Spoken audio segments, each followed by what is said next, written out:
नमस्कार, आप देख रहे हैं 18 आवर्स स्वदेश और अगले हफ्ते की तैयारी में आपका स्वागत है। आपके साथ मैं हूं अभिषेक सतव्रतम।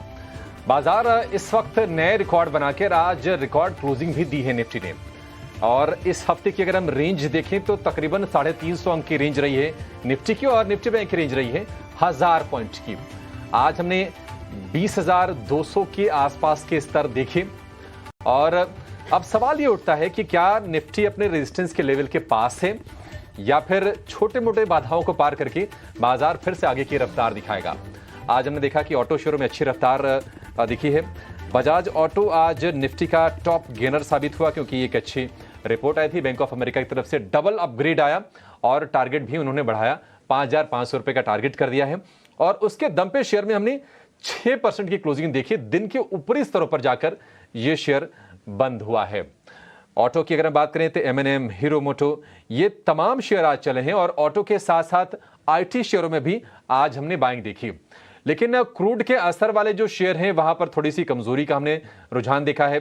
$94 के ऊपर निकल गया ब्रेंट क्रूड। उसके चलते हमने देखा कि ऑयल मार्केटिंग कंपनीज प्रेशर में दिखी, टायर वाले शेयर प्रेशर में दिखे। इसके साथ साथ एविएशन से रिलेटेड काउंटर आज हमें प्रेशर में दिखे। तो अब अगले हफ्ते की आपकी तैयारी कराएंगे और अगले हफ्ते आपको कमाई के मौके कहां मिलेंगे ये भी जानेंगे। कौन से इवेंट्स फोकस में होंगे ये भी अपने सहयोगी से समझेंगे और बाजार की रेंज और बाजार में आपके लिए मौके सबकी तलाश करेंगे अगले हफ्ते की तैयारी में। अपने दो मेहमानों को हम शामिल कर लेते हैं आज के शो में। और आज हमारे मेहमान हैं लक्ष्मीश्री इन्वेस्टमेंट के अंशुल जैन और फिनलर्न और MK ग्लोबल फाइनेंशियल के कपिल शाह। लेकिन कल की तैयारी में जुड़ने का आसान तरीका आपको बताते हैं। ट्विटर यानी कि X के जरिए आप जुड़ सकते हैं। YouTube पर भी आप लाइव देखिए हमारे शो को और अपने सवाल हमें कमेंट बॉक्स में जरूर भेजिए और हम पूरी कोशिश करेंगे कि जो भी आपके रेलेवेंट क्वेश्चंस होंगे अपने गेस्ट के सामने जरूर रखेंगे और आपके सवालों के जवाब जानने की कोशिश करेंगे। तो YouTube पर लाइव है ये शो, वहां जाइए, कमेंट कीजिए। आपके मन में जो भी सवाल उठते हो, शेयरों से जुड़े, बाजार से जुड़े, बाजार की दिशा से जुड़े, अंतर्राष्ट्रीय बाजार की भी हम बातचीत कर लेंगे। आप सवाल पूछिए जरूर। अपने एक्सपर्ट्स को जोड़ते हैं और उनसे समझते हैं कि बाजार की दिशा यहां से क्या होगी। अंशुल जी और कपिल जी, आप दोनों का बहुत शुक्रिया। स्वागत है 18 स्वदेश पर। शुरुआत कपिल आपसे करना चाहेंगे। देखिए, ये हफ्ता तो बिल्कुल यादगार साबित हो गया। नया रिकॉर्ड हमने बनाया, 20,000 का जो शिखर था उसको भी पार करके निफ्टी आगे की ओर कदम बढ़ा चुका है। अगले हफ्ते अंशुल आप क्या देख रहे हैं? बाजार के लिए कोई बड़ी बाधाएं हैं क्या? क्योंकि 20,050, 20,200 इसको भी हमने पार कर लिया। अगला रेजिस्टेंस कहां पर आएगा और अब सपोर्ट लेवल शिफ्ट करके कहां पर आ गए हैं? पहले आप यह बता दीजिए, उसके बाद हम चर्चा को आगे बढ़ाएंगे।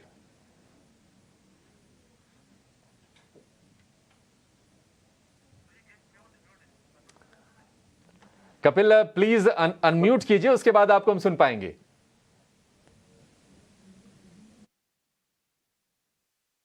हम ऑल टाइम हाई एक्सपेक्ट कर रहे थे। ऑडिबल है? Am I audible?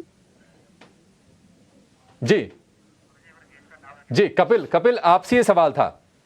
जी, मेरी आवाज सुनाई दे रही है? बिल्कुल सुनाई दे रही है सर, बोलिए।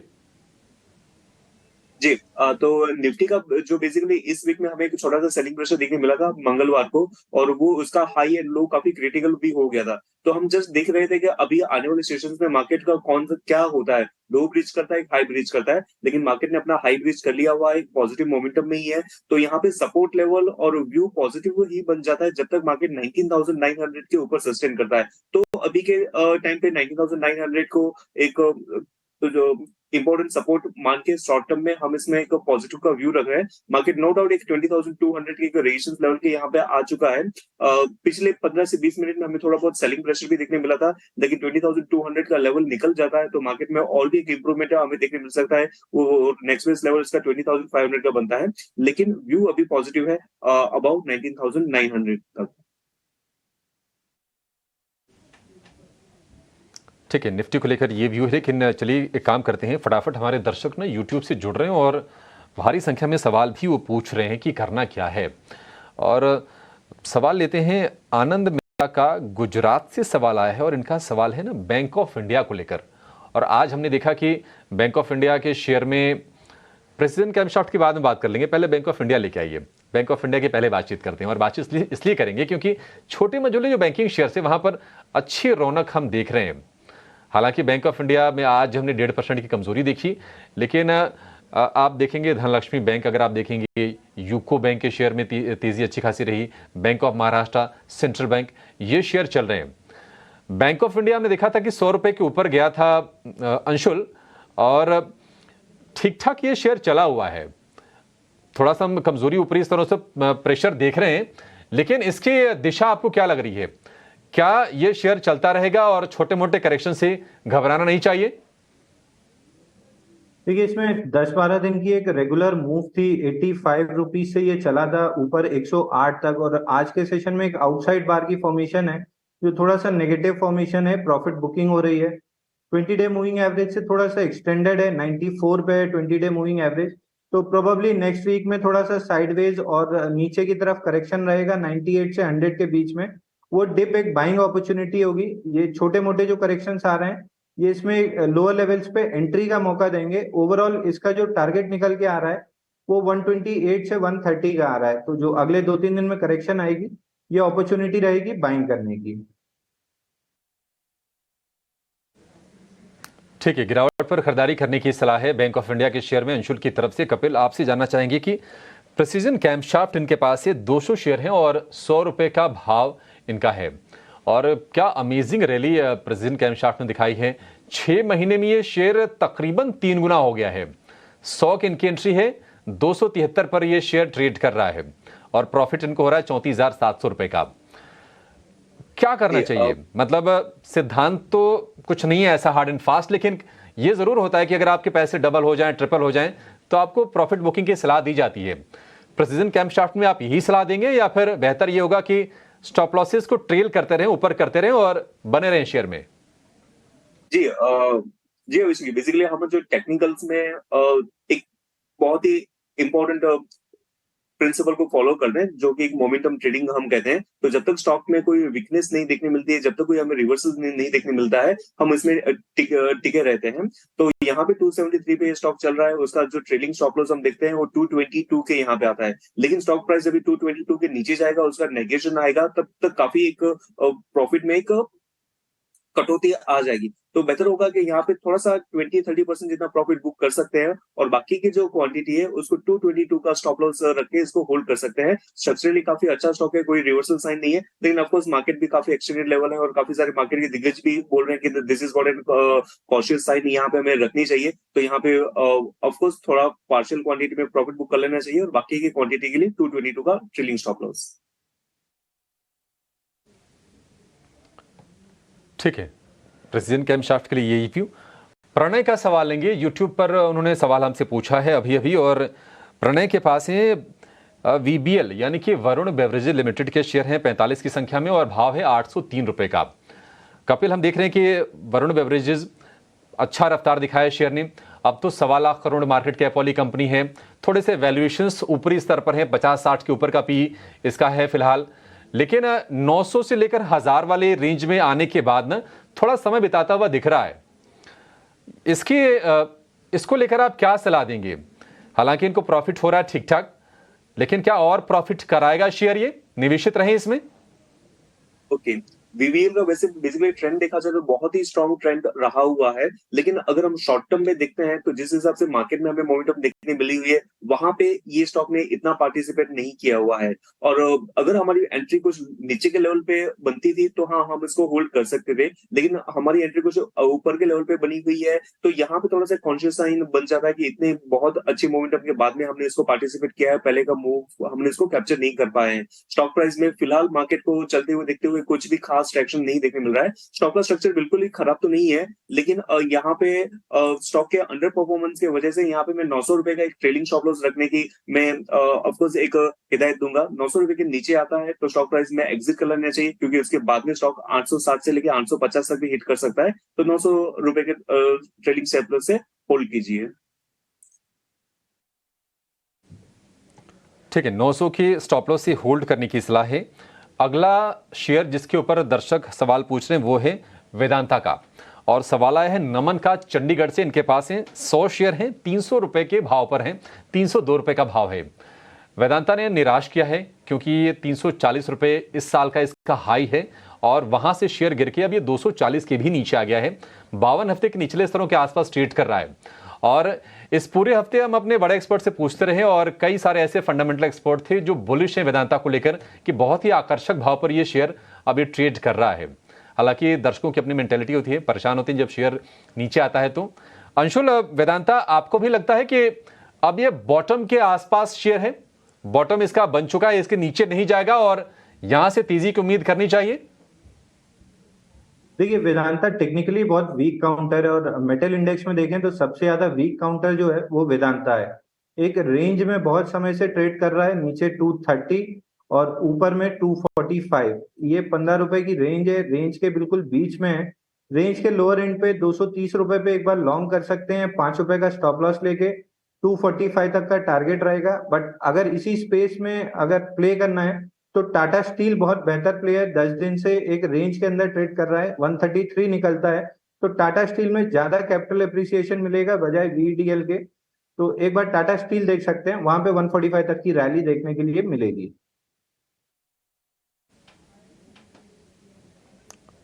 ठीक है, टाटा स्टील बेहतर लग रहा है। टाटा स्टील में हम तेजी देख भी रहे हैं और कहीं न कहीं 110 से 125 के बीच में जो शेयर फंसा हुआ था उसके ऊपर थोड़ा सा निकलने की कोशिश भी करता हुआ दिखाई दे रहा है।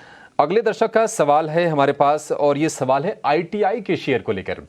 आईटीआई ये हफ्ता कमाल का हम कहेंगे क्योंकि 125 रुपए से जो शेयर चलना ये शुरू किया 200 रुपए के ऊपर भी निकला। लेकिन विजय कुमार जी की गलती ये हुई है कि इन्होंने शेयर को ना टॉप पर पकड़ने की कोशिश की है। 200 शेयर इनके पास है और 208 रुपए पर इन्होंने लिया है, यानी कि बिल्कुल हायर एंड पर। 125 से लेकर 213-14 तक जब ये शेयर गया था, मुश्किल से 3-4 सत्र लगे थे और स्मैश के नाम से इन्होंने अपना लैपटॉप और पर्सनल कंप्यूटर लॉन्च किया है और उस खबर को बाजार ने हाथों हाथ लिया और शेयर में हमने चौके छक्के लगते देखे। आईटीआई के शेयर में, सरकारी ये कंपनी है, ये ध्यान रखिएगा। कपिल, आईटीआई ये गलती एक हो गई है विजय जी से और हमें लग रहा है कि ये गलती है ये, क्योंकि आपको शेयर को इतनी ऊंचाई पर मतलब ना पकड़ने की भी कोशिश नहीं करनी चाहिए। क्या आप सलाह देंगे आईटीआई के लिए? जो सपोर्ट के लेवल है वो क्या है, मतलब किसके नीचे जाए तो खतरे की घंटी बज जाएगी? अभिषेक जी, यहाँ पे देखा जाए तो आईटीआई इस महीने में मीन्स इस महीने को होते हुए सिर्फ आधा में मीन्स 15 दिन ही हुए, तो 15 दिन में मंथली चार्ट में इसका देखता हूँ तो ये स्टॉक 62% से बढ़ा हुआ है 15 दिनों में ही। और यहाँ पे जो हम स्टॉप लॉस देखने के लिए आएंगे तो यहाँ पे स्टॉप लॉस आपका आएगा ही नहीं, क्योंकि और अगर हम stop loss technical stop loss देखते हैं तो यहाँ पे कैपिटल का इरोजन बहुत ज्यादा आता है, जैसे ही आपने बताया। और मैं भी मानता हूँ कि ये एक मिस्टेक है कि काफी बार स्टॉक एक सेल ऑन न्यूज बन जाते हैं, लेकिन हम कहाँ ना कहाँ पे वहां पे एक बाई की अपॉर्चुनिटी देखते हैं। तो इन सारी चीजों से हमें कॉशियस रहना चाहिए कि जब भी कुछ स्टॉक सेल ऑन न्यूज होते हैं तो वहां पे रिटेल ट्रेडर को काफी कॉशियस रहना चाहिए। अभी गलती हुई है तो गलती को हम दो तरीके से अप्रोच कर सकते हैं, या तो फिर गलती को कंपाउंड करें या तो फिर गलती से डील करें। तो यहाँ पे ऐसा बनेगा कि हमें गलती से डील करनी चाहिए, कंपाउंड नहीं करनी चाहिए। स्टॉक प्राइस 194 पे आ गया है। मैं इसका इंट्राडे का चार्ट भी देखता हूं तो यहाँ पे भी कुछ सपोर्ट लेवल मुझे वेरी सपोर्ट लेवल 187 के यहाँ पे देखने मिल रहे हैं। चांसेस ज्यादा हो गए कि प्राइसेस यहाँ से नीचे चले जाए, क्योंकि इतना अच्छा मूव किया हुआ है तो थोड़ा रिट्रेसमेंट हम लाजमी बनता है। लेकिन 187 के नीचे अगर ये स्टॉक निकल जाता है तो डेफिनेटली इस स्टॉक में से एग्जिट कर लेना चाहिए। उसके बाद में आप देख सकते हैं 155 के अराउंड फिर से कुछ रिवर्सल साइन देखने मिले तो रीपार्टिसिपेट कर सकते हैं, लेकिन 187 के नीचे इस स्टॉक में से एग्जिट कर लेना चाहिए। ठीक है, 185 के नीचे जाए, ये बिल्कुल आप ध्यान से ये लेवल याद कर लीजिए, नोट कर लीजिए बल्कि, कि अगर इसके नीचे जाता है तो फिर शायद गिरावट की आशंका और बढ़ जाएगी और शायद 155 रुपए तक फिर जाके ये गिरावट थमे। हालांकि वहां पर एंट्री की सलाह आपको दे रहे हैं, लेकिन फिलहाल के लिए आपकी सलाह ये पहला वाला जो लेवल है 185 वाला, ये ज्यादा काम का लग रहा है। तो ये तो हो गया आपके शेयर और उस पर हमारे एक्सपर्ट्स के जवाब। लेकिन अगले हफ्ते कौन से शेयर कमाल करेंगे, आपकी नजर कहां पर होनी चाहिए, अब ये जानेंगे और शुरुआत करेंगे वीआईपी शेयर की।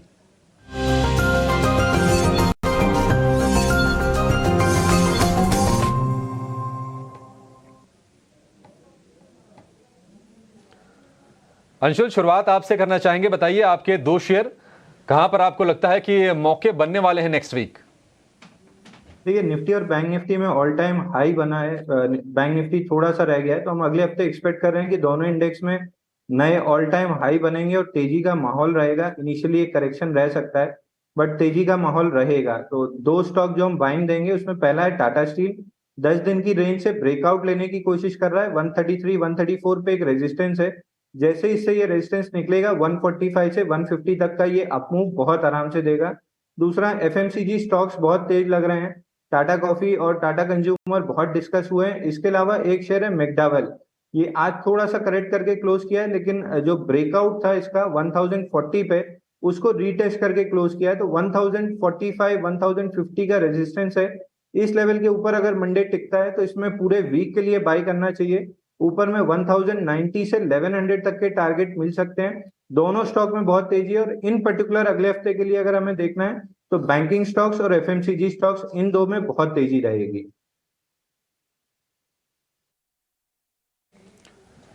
ठीक है, तो टाटा स्टील और मैकडॉवेल यानी कि यूनाइटेड स्पिरिट्स ये पसंद है। टाटा स्टील का जो टारगेट है वो है 135 रुपये 50 पैसे का। 131 रुपये के आसपास तो शेयर ये आ गया है। दूसरा मैकडॉवेल, इसमें स्टॉप लॉस 1030 रुपये का और टारगेट इसमें बनेगा 1080 रुपये का मैकडॉवेल्स के लिए, यानी कि यूनाइटेड स्पिरिट्स के लिए। कपिल, आपके पास अब आएंगे। आपके लिस्ट में कौन से शेयर हैं? आपको कहां पर लगता है कि ये मौके बनने वाले हैं? जी, बेसिकली मार्केट का रुझान तो पॉजिटिव है और यहाँ पे मुझे 3 पॉकेट्स नजर में आ रहे हैं जहाँ पे एक बुलिश रिवर्सल या फिर बुलिश कंटिन्यूएशन साइन रहना चाहिए। सबसे पहले अभी के जो कॉन्टेक्स्ट हम मार्केट में दिखते हैं, अभी का जो मार्केट का टेक्सचर हम देखते हैं, तो एक तो आईटी कंपनीज बहुत अच्छा कर रही हैं, काफी अच्छे मूव में चल रहे हैं। लार्ज के भी ले लो, मिड के भी ले लो, सारे के सारे स्टॉक्स अच्छे मूव कर रहे हैं। और सेकंडली आपके बैंकिंग स्टॉक्स भी अच्छे खासे मूव कर रहे हैं। तो ये दोनों मूविंग काउंटर है। और जो हम देख रहे हैं कि कुछ सेलिंग प्रेशर के बाद में अभी उभरने आ रहे हैं और कुछ पॉजिटिव ट्रैक्शन देखने मिल रहा है, वो एक फार्मा सेक्टर यहाँ पे बनता है। तो मेरा यहाँ पे चुनाव सबसे पहले एक नौकरी का रहेगा।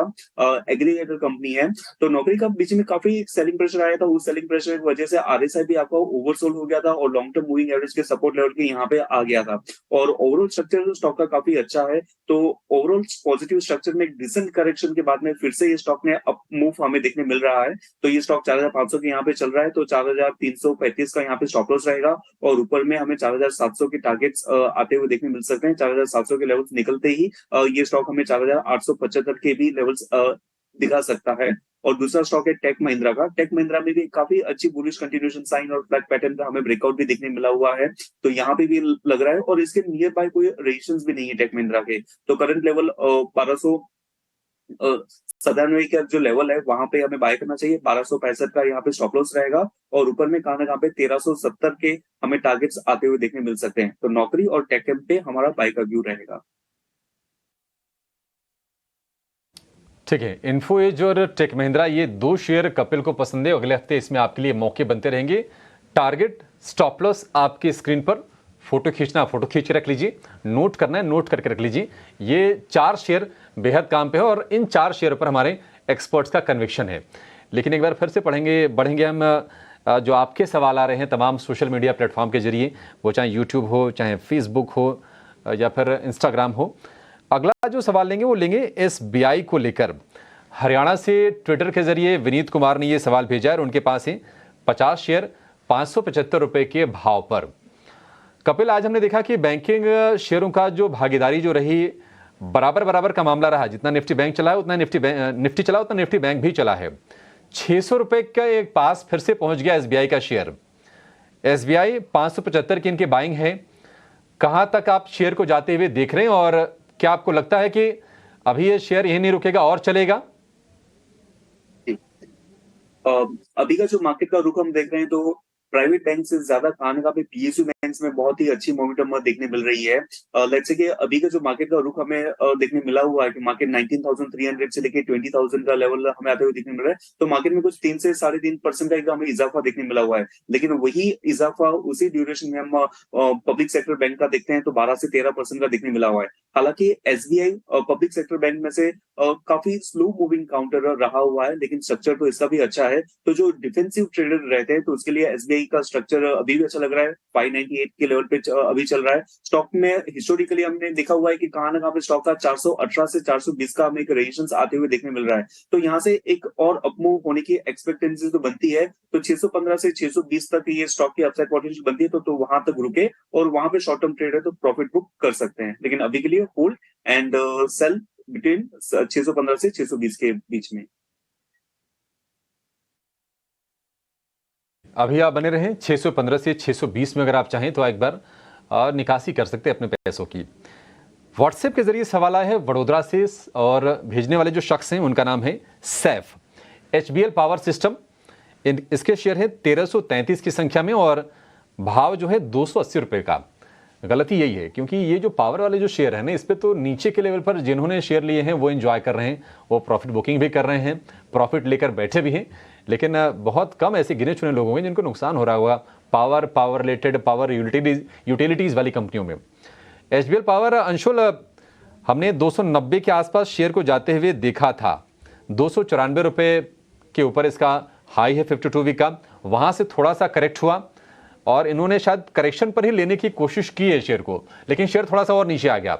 एचबीएल पावर का स्ट्रक्चर आपको फिलहाल कैसा लग रहा है और क्या सलाह देंगे आप? देखिए, एचबीएल पावर में एक बड़ा बेस बना था जिससे ब्रेकआउट आया था 120 रुपए में और बिना किसी करेक्शन के ये 290 रुपए तक नॉन स्टॉप वर्टिकल रैली लिया है और उसके बाद जो करेक्शन आया है वो भी काफी हार्ड आया है। तो जो अब स्ट्रक्चर है वो बहुत हद तक टॉपिंग आउट पैटर्न लग रहा है। अगर लॉन्ग रखना है तो 248 के नीचे स्टॉप लॉस लगा के रख सकते हैं। वैसे स्टॉक से निकल जाना ज्यादा बेहतर होगा क्योंकि करेक्शन अगर आना स्टार्ट होता है तो ये 200 रुपए तक नीचे करेक्ट करेगा। तो 248 का स्टॉप लॉस लगा सकते हैं या मेरी सलाह मानेंगे तो इनको एग्जिट कर लेना चाहिए। मार्केट में बेटर अपॉर्चुनिटीज अवेलेबल हैं, वहां पे मौका मिल जाएगा। ठीक है, 248 का स्टॉप लॉस एचबीएल पावर के लिए, उसके नीचे जाए तो आपको एग्जिट करने की सलाह है शेयर से। तो अगले हफ्ते की तैयारी हमने आपके लिए करा दी। एक्सपर्ट्स के अपने शेयर जान लीजिए और आपके जो शेयर्स हैं उस पर अब आपकी रणनीति क्या होनी चाहिए ये भी हमने आपको अपने एक्सपर्ट्स के माध्यम से बता दिए। इस शो को फिलहाल यहाँ पर समाप्त करेंगे। कपिल जी, अंशुल जी, आप दोनों का बहुत शुक्रिया आज समय देने के लिए और इन तमाम शेयरों पर अपनी राय हमसे साझा करने के लिए। फिलहाल इस शो में इतना ही, लेकिन आप बने रहिए टी9 स्वदेश के साथ। नमस्कार।